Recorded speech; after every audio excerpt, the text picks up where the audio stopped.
Welcome to Cybersecurity Today on the weekend. An interesting topic for today. My guest is Craig Taylor. He's a virtual CISO. We sometimes refer to them as fractional CISOs or vCISOs, but I think vCISO is better than fCISO, so we'll stick with vCISO for this interview.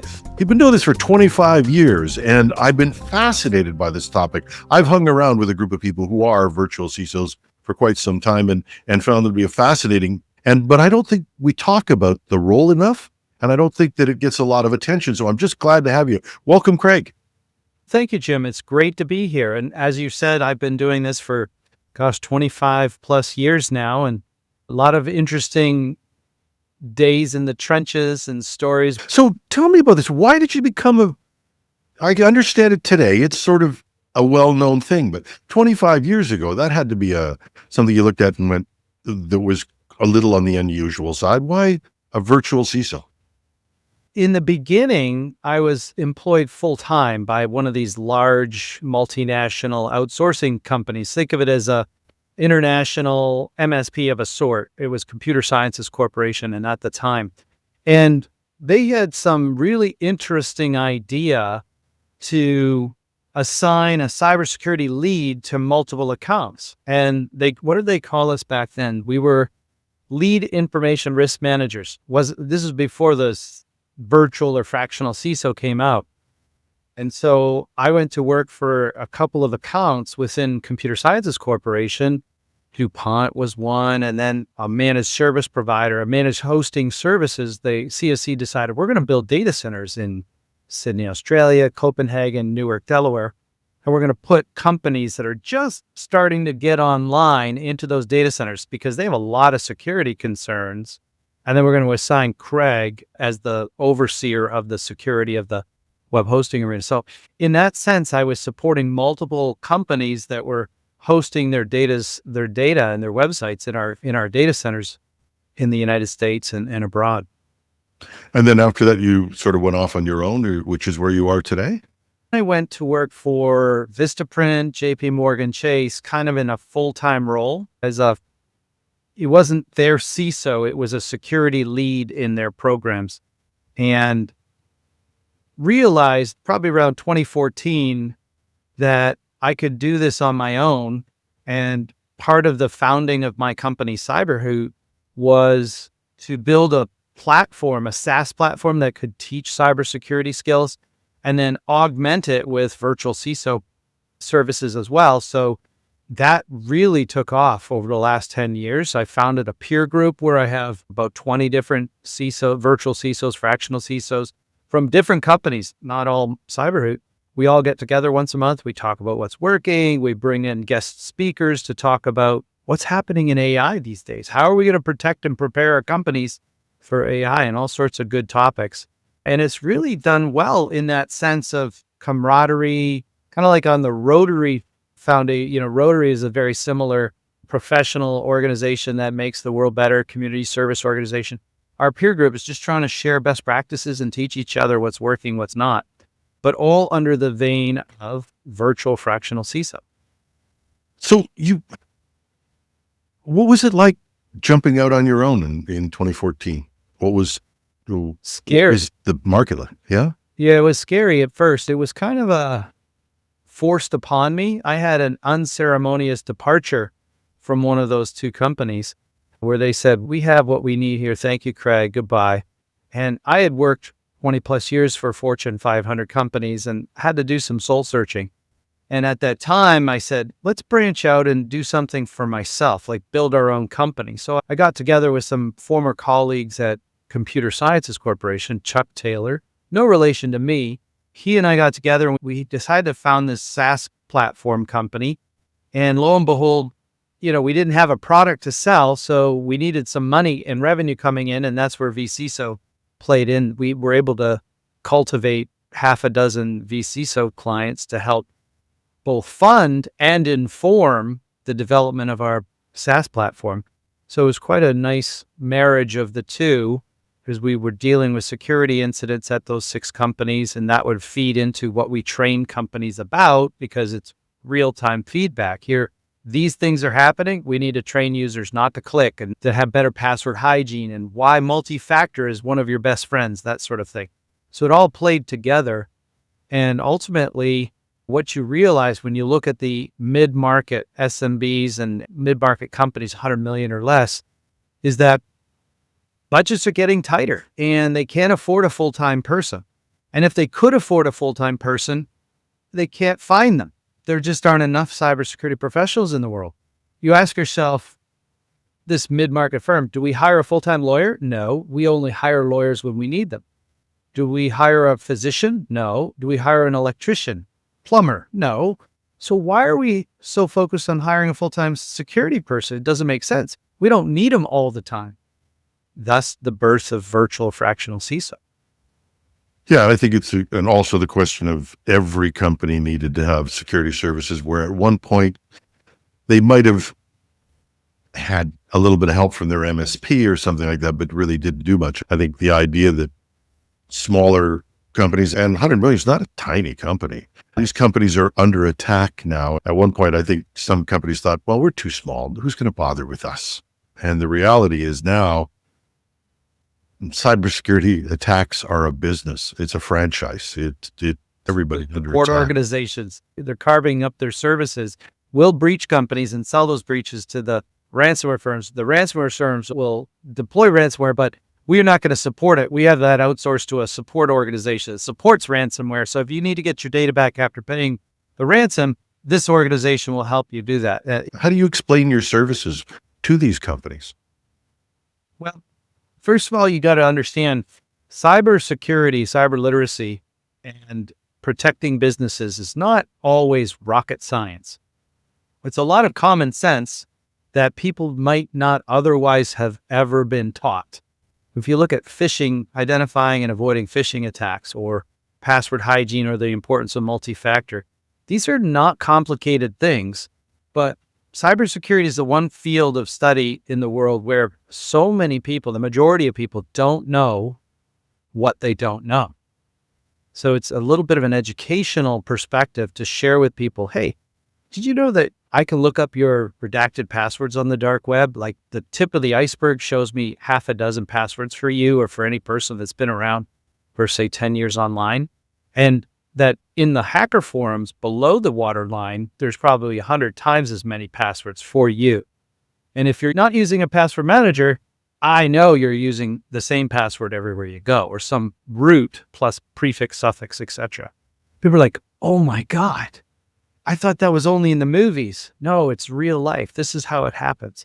That's why MFA is so important. And by the way, 90% of breaches are tied to human mistakes relating to phishing, password hygiene, unpatched systems. So we've got to help you understand the scope of threats you face. And you don't need me all the time to do that. In fact, you could hire me for 5 to 10 hours a month, and we'll get you up and running, a robust program in place, meet your cyber insurance requirements, help you deal with third-party risk management, give your clients assurance that you're doing the right things to protect their data and your relationship. And that goes a long way. It becomes a saleable point rather than liability. So what are the other advantages? Obviously, for a company hiring someone, the cost is less than a full-time employee. Right. What are the other advantages that they get from hiring a vCISO? I'll speak about my company now because it comes with some unique advantages. If you hire a vCISO and they're a person of one, right? What happens when they're sick or on vacation or unreachable for any reason? At our company, with this peer group, we've been able to identify and collect 6 to 9 people who are really talented. One guy that is on our crew was the former CISO at Medtronic with 20 people and a $10 million budget, but he's retired. He's like, I'm bored. I want to help companies with my free time. I'll work 10 hours a week with you. And so we get to attract these amazing talents, but they're not by themselves. So there's a primary and a secondary and a tertiary person who backs up anyone on our vCISO account. So if you hire someone or a firm, make sure they have some depth in the bench. That has 2 distinct advantages. You always have someone available when you need them, because when do events happen? We'll call them events or incidents. They happen on Thursday night, Friday night, and on long weekends. And you need your vCISO at that moment because they have to do incident response. That's number one. But number two is, I don't have all the answers. I've been doing this for 30 years. I know I have a lot of answers, but there's new things happening. Like, how does AI play out in our business? What are the threats of AI? I need to bounce those ideas off other people, and we need to work together with like tried and true security practices, but then applied to AI. And how do we work through that? And what do we need to do? So being able to bounce ideas and have a collective gestalt and talk and discussion around these emerging threats and topics is enormously valuable. What are your companies doing? What do we need to do as a group? And that really, really does help. So you get a depth of perceptions and a sharing of knowledge when you hire a virtual CISO who has other virtual CISOs around them. Yeah, I think of all the CISOs I know, most of them have some sort of peer group or some sort of support, if only for conflict. Because I think if you're a one-man band and you've got two clients, a Sunday night comes up and there's two incidents, you can't be in two places at once. So that redundancy is helpful. So those are the advantages. What are the challenges that you face in doing this? Burnout, I would say, for some, that's one of the issues. If you have no respite, you're not taking care of yourself. I have to say, a lot of the vCISOs that I've come across are really noble people. They want to make the world a better place, and they aren't good at saying no. And so they often overcommit themselves, and then they tend to lose track of, hey, I can't help you if I'm not helping myself get enough rest, exercise, etc. So there's this idea of managing burnout in the vCISO community. I don't have any clients myself anymore. We've been able to hire people and subcontract our vCISOs so that we follow a nice, beautiful process and checkbox and make sure we're capturing and doing the service in a consistent fashion at my company. But our job now is to make sure that we help manage the delivery of services, right? So vCISOs, you might have troubles with clients that aren't making enough progress or skipping meetings. This is a new problem that we've been dealing with in our company, where the subcontractor expects I'm going to make 10 hours a month or 10 hours a week for a month. That's 40 hours a month. And then I have my play money or whatever. But suddenly customers are so busy, we can't meet this week. No, we can't fix that problem that we're trying to do. We can't invest in this. We can't do that. And so things slow down. And then the vCISO is making less money because they're not engaged as much as they want or otherwise would want. So it's like any, human resource company now, you sort of have to manage expectations and put things in place to help accommodate these challenges. Yeah, I would guess that's a problem. I think every consultant in the world has that problem of trying to get visibility and trying to move things along at a client's office. But if you've got to set up a meeting with someone, I've had clients, because I'm still a consultant on my own, I advise a very few clients, but I'll find that someone will take 3 weeks to get back to me, but they expect me to get back to them tomorrow. Yeah. You get till tomorrow? It's usually today. I want this answer by 5 and it's 9 o'clock in the morning. Here you go. Which is, to some extent, is fair. I get that, and I work with it, although we have to sometimes have an intelligent conversation about the fact that I don't do that. Yeah. But here's the answer to your question, Jim. I think fiduciary duty is a really important thing to be clear on with your client. Many times we find clients that say, I don't want you looking in that corner. Don't run a pen test or an application security review because I can't afford to fix anything you find, and I have a fiduciary duty to do so. I don't want to look in that corner just yet. There is one of the real challenges of a vCISO. We can't push them and force them, but they're not doing the right things all the time. So I guess the point is to always talk about the potential consequences of inaction, right? We don't own your data as virtual CISO. So we have this really magical get out of jail free card where we tell you should do A, B, or C. And if you don't do A, B, or C, that's okay because it's no skin off our back. But at the end of the day, if there's a breach tied to that and they do discovery and we told you about it 6 months ago, guess who's on the hook for this? Managing risk And being clear about that can be very helpful for getting traction. One of the things I would think about if you're a vCISO and you're not part of the company itself is so much of security is cultural. We talked about so much of security is doing the basics, and it's true. I keep going back to that, saying we always worry about that esoteric attack where somebody's going to find, a memory buffer that they can overload and get one thing through there and break into our systems. And we do a lot of stories on things like that. And to be fair, they are used.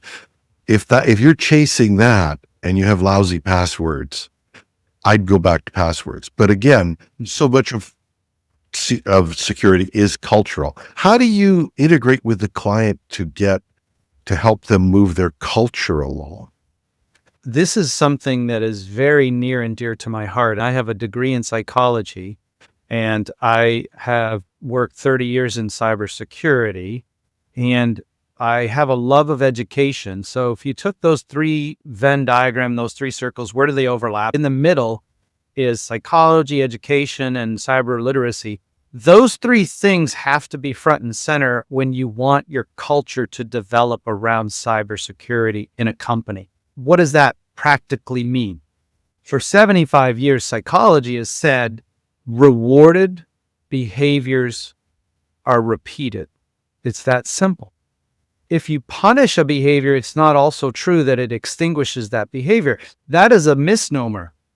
And so many of the cybersecurity programs out there are focused on punishing the bad behaviors of clicking, sending these fake email messages to the inboxes of your users. And there's multiple studies that have proven that doesn't actually change behaviors. In fact, in some cases, because those tests are dumbed down so much, they actually oversimplify things and make people more liable to click. There's a study out of Zurich, Switzerland, back in 2021 that found people who got a lot of fake email phish testing did worse at identifying real phishing and not clicking on them. In fact, they clicked more, not less.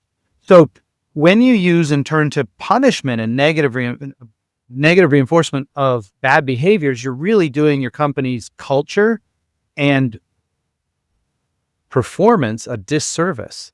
So what we do is we always focus our vCISOs in our platform and in our service offering to try to find ways to reward the good behaviors we want to see more of. So if that's reporting a real phish to the IT team, we'll reward that. Give a random gift card to the people that have reported phishing for the month and reinforce and then call it out in company meetings, all hands meetings, say, hey, Jim reported a phishing email that was really good the other day, and we're going to send him to lunch. We want everybody to play this game. If you see it because it snuck through our filters and our spam, that's okay. We just want to have everybody helping. We're going to, in fact, stand up a Teams channel or a Slack channel, and we have some company champions that we think are pretty good at cybersecurity who are monitoring that list. They're going to confirm and deny if something's a phish or not if you just dump it into that Slack channel. So we get immediate feedback on what people are seeing or not seeing. These are all kinds of ideas that we've shared as our vCISO peer group and have seen implemented that help build that culture of cyber literacy. And guess what? The more you reinforce that, hey, John in accounting, this matters for you personally as well as professionally. So when you're at home on your Gmail account or on your Google Mail account and you're planning your weekends, golf outing, and you get that weird email coming in, you don't have to click on it, just delete it and move on with your day. And that helps build that culture too, that this is not just professionally important, it's personally important. So paying attention helps.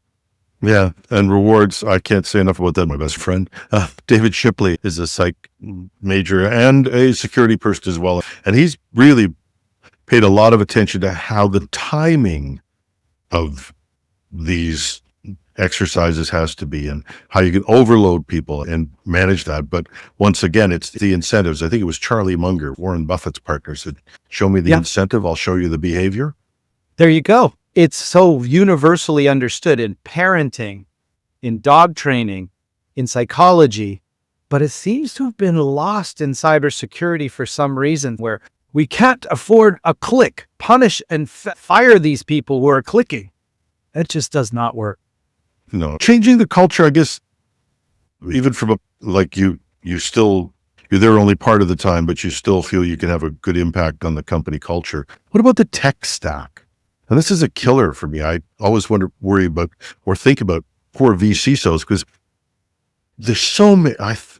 I did a picture of how many security apps there were out there, and this was 6 years ago. We did it when I was publishing things with IT World Canada, and it must have been like 3,000, 4,000, 5,000 apps out there, or maybe more. I have no idea. And I don't think it's slowed down. How do you manage the different tech stacks and the different things that are happening at all these clients? Well, you do it from a position of risk, right? If you have to, let's say you're a car mechanic and you specialize on, German automobiles. You might be really good at those automobiles. You got BMWs, you got Mercedes, you have Volkswagens, but you don't work on American cars. You don't work on Russian cars, whatever else. You specialize on one thing. But let's say now you have to do all cars. Doesn't matter what kind of car. Maybe it becomes a little more challenging with the modern vehicles, right? I'm not talking about the old oil and gas and carburetor stuff. I'm talking the computerized vehicles of today. You can't possibly be good at 25 different car manufacturers' computing systems to run those cars. It's just too difficult. So why do we think we would be good at 25 login consoles to tech stack our way through this stuff and know the best practices, the proper configuration and administration of all those? We can't. So this proliferation of platforms and apps is really a risk that needs to be called out and minimized as part of any of the risks that we try to identify as vCISOs, right? We always start our vCISO engagement with a risk assessment. At our company, we happen to like the NIST 800-171, plus some really interesting modifications to that. Like we add a materiality column to the ratings of every risk. So normally you get probability, impact, done. No, we want a materiality, because guess what? In third-party risk management, this company gets asked that question 17 times a year. So they have to have a better answer for it. That bubbles that risk up to the top of the list, or at least higher than it might otherwise be slotted. So materiality is a really helpful thing. But then we also take it a step further and say, okay, the NIST standard says you need to have authentication like IAM, identity and access management controls.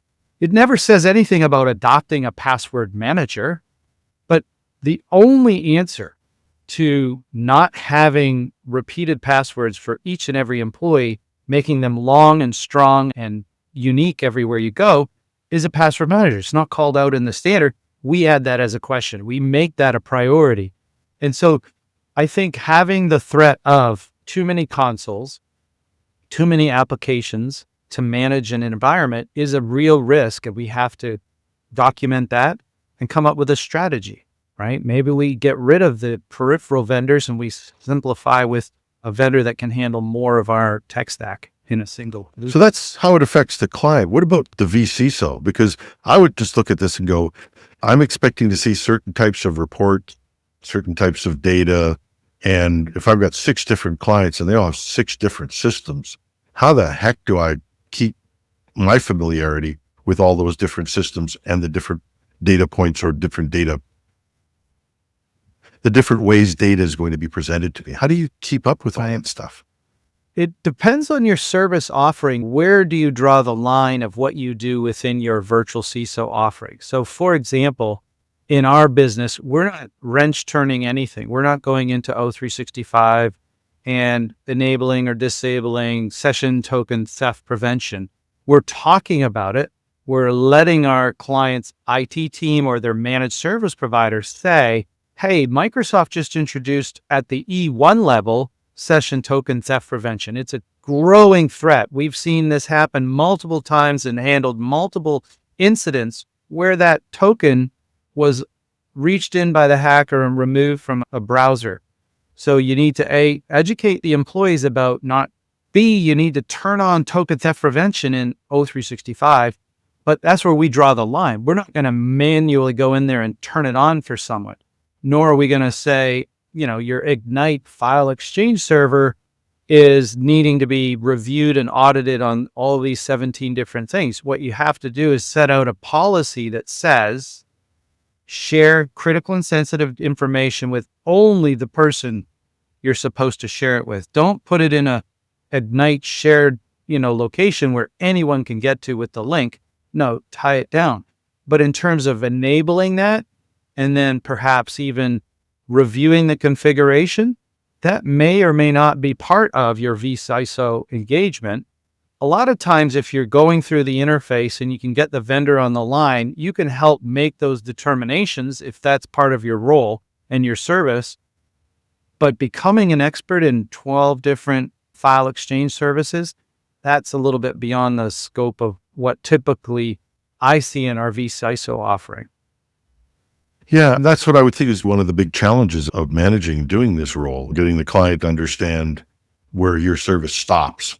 I think a lot of people get into a consulting type role and they're just a jack of all trades and master of none, which works in some aspects. There's nothing wrong with it. It's cybersecurity. I would suspect it's not the place you want to be. There's just too much that could go wrong. But you could build in some fail-safes or some mechanisms to help with that. For example, in the NIST standard, it says you ought to do some pen testing of your public-facing IP space. And if you are developing a software, you should do some application security, static, dynamic stuff. And so you can remove the obligation to identify gaps or weaknesses in the network or in the application by engaging subject matter experts from third parties that's all they do. So we bring in a pen testing firm to scan the network from the outside, to scan it from the inside. And then we identify things that are in our documented policies that shouldn't be there. Every device needs to be managed. Every device needs to be patched. And you missed these three. How did that happen? Oh, well, John left. We left his laptop on so if someone could check in on his email, the RMM tool was uninstalled for cost-saving measures. It's not being patched, but it's on. Why not just have John's email be readable by a person logging into the account, leave the laptop off, or put it in inventory? You can identify some of the gaps in process. When you look at NIST 800, you're looking at risks in three different places: administrative risks, technical risks, and physical risks. You have to validate all of the administration of a company's networks, their human resource processes. Have a checklist, for example. We have like a checklist that's a mile long for when someone comes on board a company. And we give it to our clients as a vCISO offering. And we say, okay, this is like a block of wood in your Da Vinci. Your job is to cut out of all of this policy, this process of onboarding an employee, anything that doesn't apply. And we have all kinds of stuff in there. Like even here's a 90-day check-in with the employee to see how they're doing. Here's a 7-day check-in. Those are not security things, but they are kind of risk because if you don't know what the new employee thinks about their job, you don't know if they're happy with it, angry with it, have some simple questions that they just don't know how to do, whatever.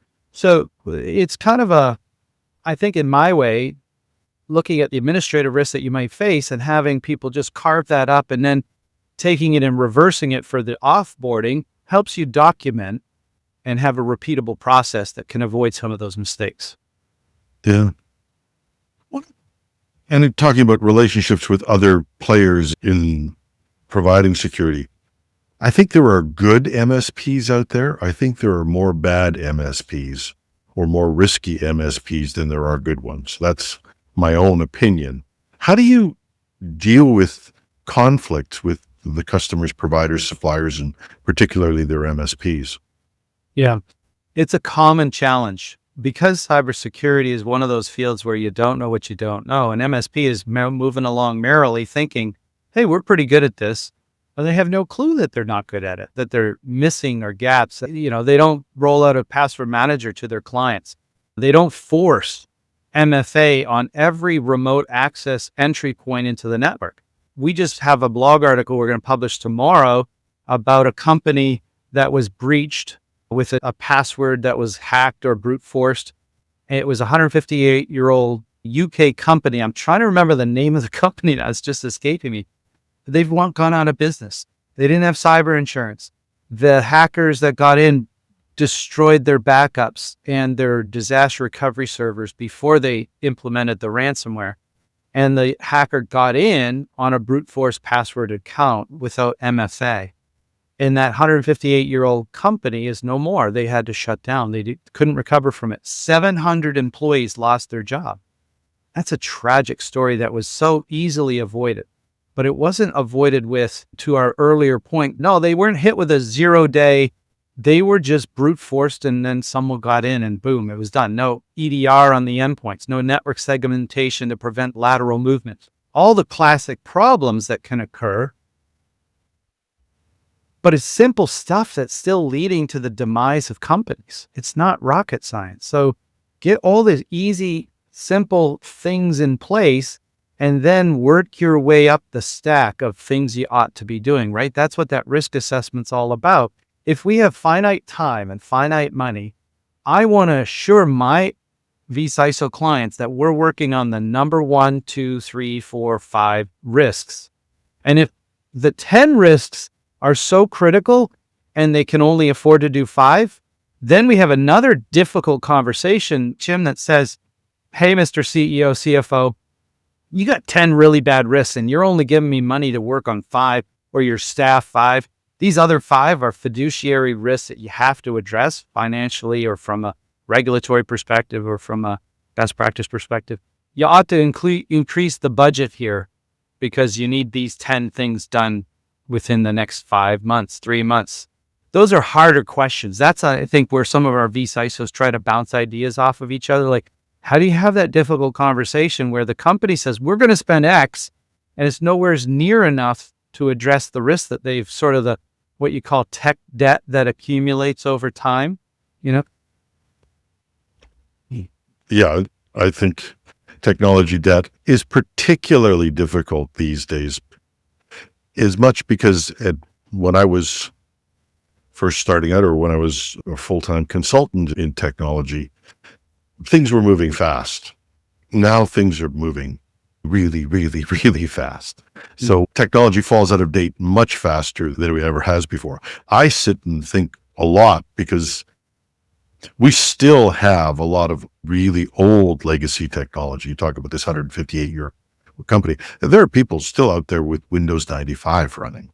There are companies out there that still have old COBOL systems. They have the most ancient technology, and they may never be able to fix it all. It's just too big a problem for them. So when you run into companies that have these, and they don't have to be as bad as I've described, but where they really have a difficult situation to get out of, how do you cope with helping them work through the fact that there's only so much budget they have versus, because I presume one of the reasons you hire vCISOs, you don't have scads of money. So how do you deal with helping them move forward if they have limited budgets?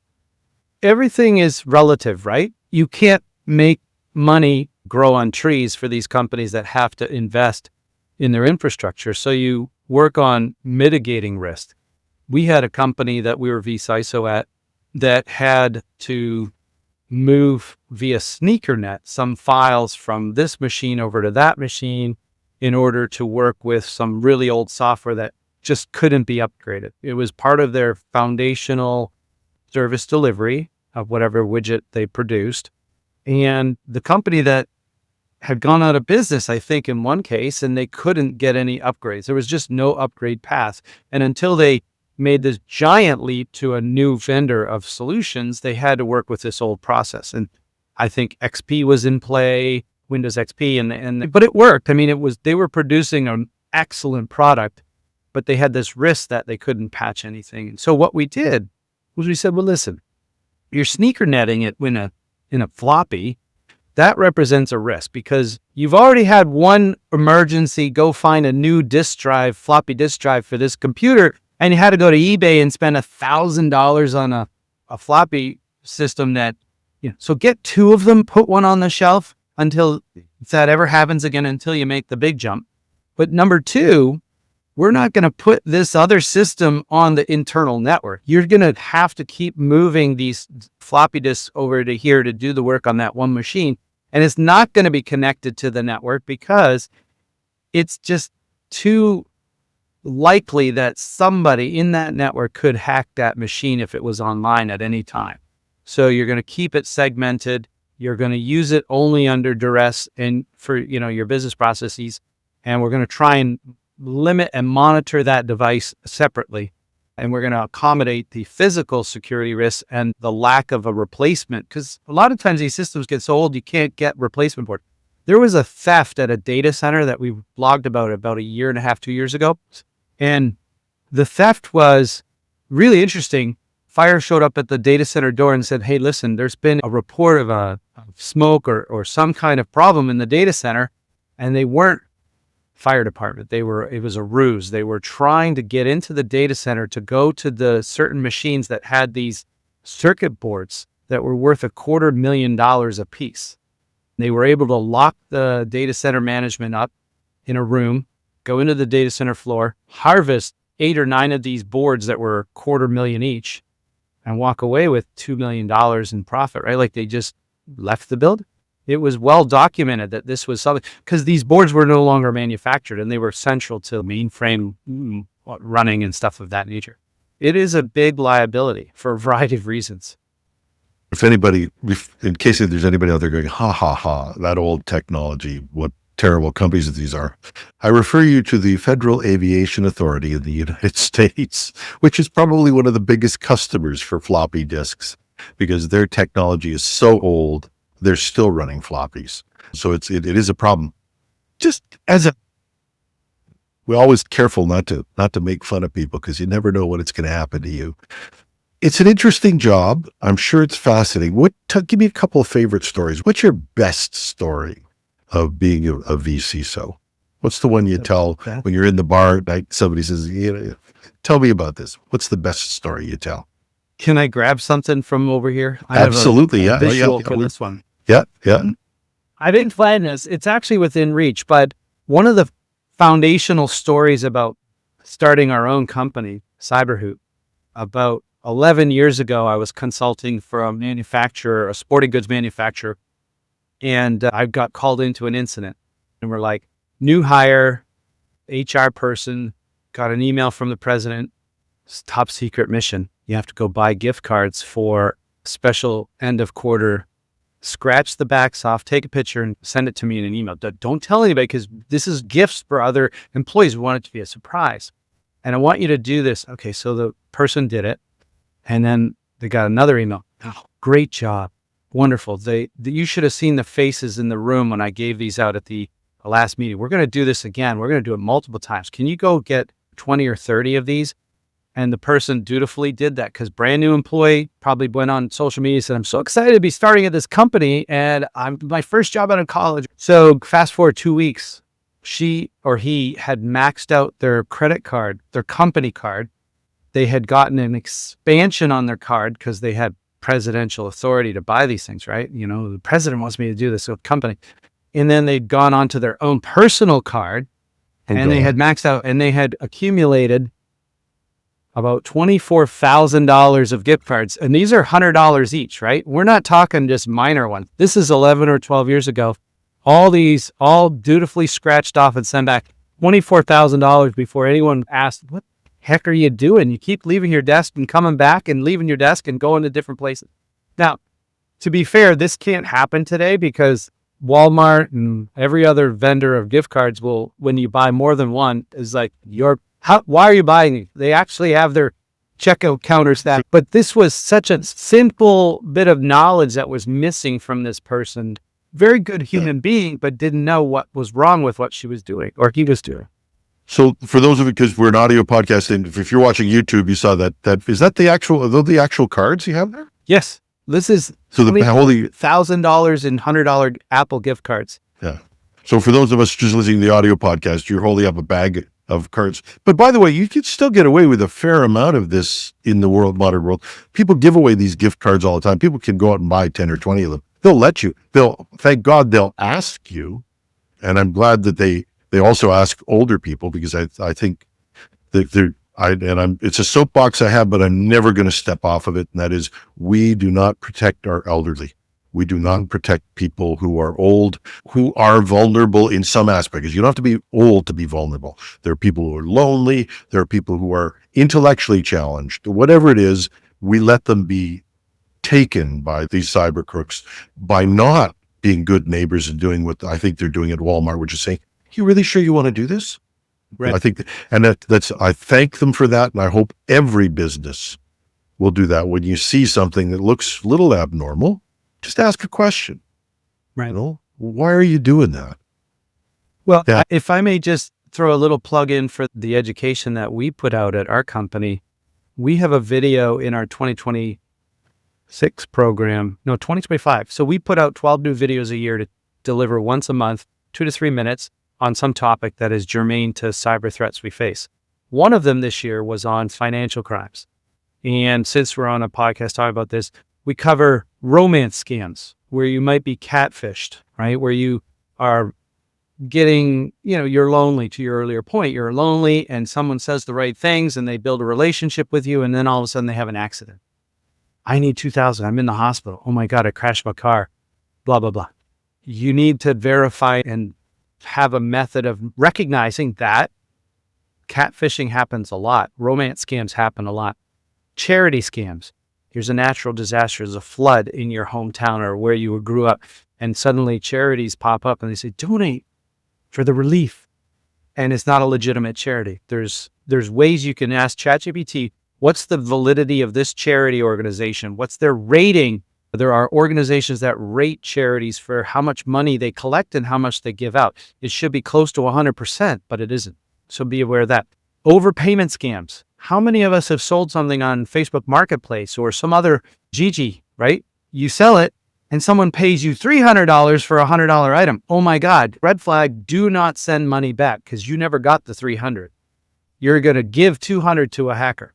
So overpayment scams. So in our videos, we try to share something that's personally and professionally helpful for people to become aware of these things. We cover QR code phishing, where you might go to pay for parking in New York City, Boston, Toronto, and all of a sudden you're scanning a QR code that looks like a sticker on the parking lot place.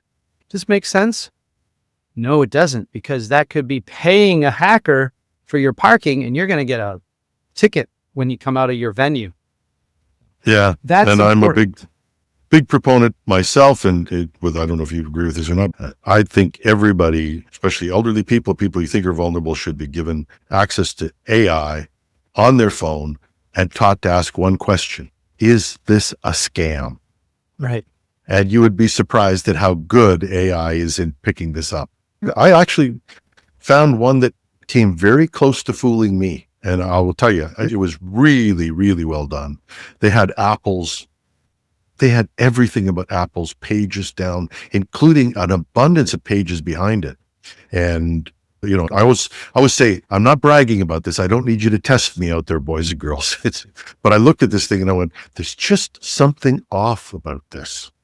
And, the wonderful thing you can do is you can ask an AI, say, would Apple really ask this question this way? And the answer came back, no, they wouldn't. I think that there are some good tools and things that we can come up with. Going back over what's the biggest frustration you've had? You don't have to name the company. And by the way, it's just between you and me and 20,000 other people. But what's the biggest frustration you've had with a client? Oh, with a client? Interesting. You're familiar with Malcolm Gladwell's book, 10,000 Hours? He makes a comment in there that, if you do something for 10,000 hours, you're going to be an expert at it. And if you really, really want to be the top of the line expert, teach it to someone else. And that really hones your knowledge and skill set. And that's what we as vCISOs represent, right? We've got, at least I do, 10,000 hours doing cybersecurity, probably more. And we go to a client, they hire us for our opinions, and then they ignore our stuff, right? They say, it's not that big a deal. I don't need MFA for the president. He's the one we got to do whatever he says, because at after hours, he wants to sit down at his computer and send that wire in 3 seconds flat and never think twice about it. So we're not going to put MFA on his account. Everybody else, yes. Oh, and by the way, we're not going to train him either. They're not going to do their awareness training because he's too busy, or she is. Many great, good and bad CEOs of companies can be men or women. But they write these rules, they hire us for our pays, and then they ignore us. And they don't pay attention to the simple but very effective mechanisms we want as non-starters. Like, you cannot have remote access into your environment without MFA today. And you have to have everyone training on how to spot and avoid phishing attacks and the importance of password hygiene, because 90% of breaches are tied back to human error. And that human error is not malicious. It's just not knowing what they don't know. And it always boils down to social engineering of one kind or another, smishing, phishing, vishing, quishing, and it could be password hygiene on another. So we want you to adopt password managers, turn on MFA, adopt passkeys, and please, for the love of God, don't allow remote access without MFA turned on. But they didn't listen to us. No, and that's, as I've always said, well, one of the consultants I worked with for years came up, they said, you gave me the best advice I ever got. And that was what? And I said, you said the customer has the right to be wrong. And he said, that changed my attitude in talking to them. I said, you've got the right to be wrong. I'm going to tell you what I know, but I'm not going to get upset with you, and I'm not going to get frustrated with you, but I've told you. And you can buy a lot of peace of mind with that. Last question I want to ask you, your last piece of the interview with you is, because you've convinced me, I want to hire a vCISO. How do I go about this? How do I know I'm getting the right person? How do I check you out? How do I make sure, what are the things I should be doing if I'm interested in hiring a virtual CISO? So imagine, the best advice I have is something that I've used in managing people my entire life. Imagine you're not hiring a vCISO. Imagine you're hiring a doctor or a lawyer or anybody in your company, and you want to know what kind of person they are. You want to know how they perform in the long run. You want to know that they're going to be a good fit. Beyond the credentials that you would want to see in a vCISO, like CISSP certified or some other long exposure to multiple companies, that sort of thing, assuming you find all the technical things, check their references. I have never hired someone in any company without talking to people they've worked with in the past. That is the biggest predictor of future performance, is how they were viewed in their previous roles. So ask for references, speak to those references, ask questions like, is there any reason why you would advise me or hesitate to recommend this person? And if so, what is it? And maybe they give you some answer that doesn't pertain to the role you're hiring them for. You can ignore it. But maybe it pertains to how they get along with others and how they share their concepts, right? Because listen, cybersecurity for too many years has been the department of no. You can't do that. That's too risky. Absolutely not. You don't want a vCISO that's going to be the department of no. You want a vCISO and a security team that says, you know what, Jim, we can do that, but we just need to adjust it a little bit, because the way you've described it, there might be this big threat that we're not thinking about. And if we just tweak it and make it this way, it's going to avoid that threat, and no one's going to have any extra work, any extra steps. It's just going to work the way you want it to, but it's much more secure. And by the way, thank you for bringing this to me today, because if you brought it to me next week and you were 3, 4, 5 steps down the road of that other way, we'd have a lot more work to fix it now then. So bringing us in early is going to be your best friend, because we can help guide you on your trajectory of where you want to get, but take it in a way that's more safe and secure in the long run. So be the department of yes. However, consider these things to avoid some big potholes in the road towards your goal. Yeah. And if you need to know the qualifications, that you're checking the qualifications, you could use AI to do that. Yeah. If you don't know that, it's amazing what you can do. But I'm amazed at the number of people who've hired me as a consultant over the years. After a while, I guess it's because you get older, you get a reputation, but who haven't called references. Okay. So I think that's a powerful recommendation. One last question before I let you go. I have to know, well, how did you name your company? Oh, well, CyberHoot is got a multitude of tie-ins to education, right? Owls are wise. We like the idea, and this has happened to us, where people, I'm in New Hampshire, okay? And I'll walk down the town, And someone will recognize me from a local business that uses it. And they go, have you done your hoots today? And I'm like, oh, they're using it as a verb. That's like, Google it, right? Do your hoots. Yeah. I love that. But it's just the idea, this interplay between knowledge, positivity, and in Canada, I was born and raised in Canada. So remember Smokey, was he an owl or was he a bear? Smokey the bear was a bear. Smokey the bear was American. It was the give a hoot. We had the owl.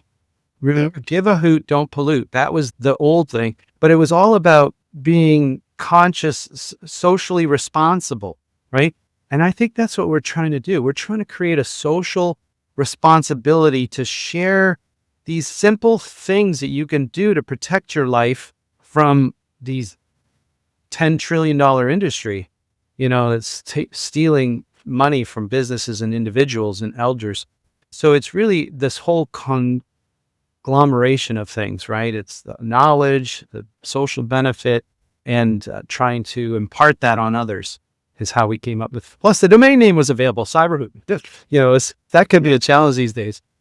Cyberhoot works. Would I be able to throw a shout out to free training we give away? Absolutely. Yep. You can do that now. Yep. So if you're interested in reaching out to Cyberhoot to do a little training, we give us all of our training videos and our Hootfish, our patent pending Hootfish phishing simulation, which teaches you how phishing works to feed you for a lifetime. We give it away free for individuals. Go to cyberhoot.com/individuals, register there. You'll get one video a month and a phishing simulation every 3 months. It's very low touch, but it teaches you how to spot and avoid these social engineering attacks and other things. Our hope is, of course, if you like it, maybe recommend us to your company or bring it into your business. My guest today has been Craig Taylor. He is the head of Cyberhoot, a company that provides vCISO services. Thank you very much. Talk to you soon. Bye.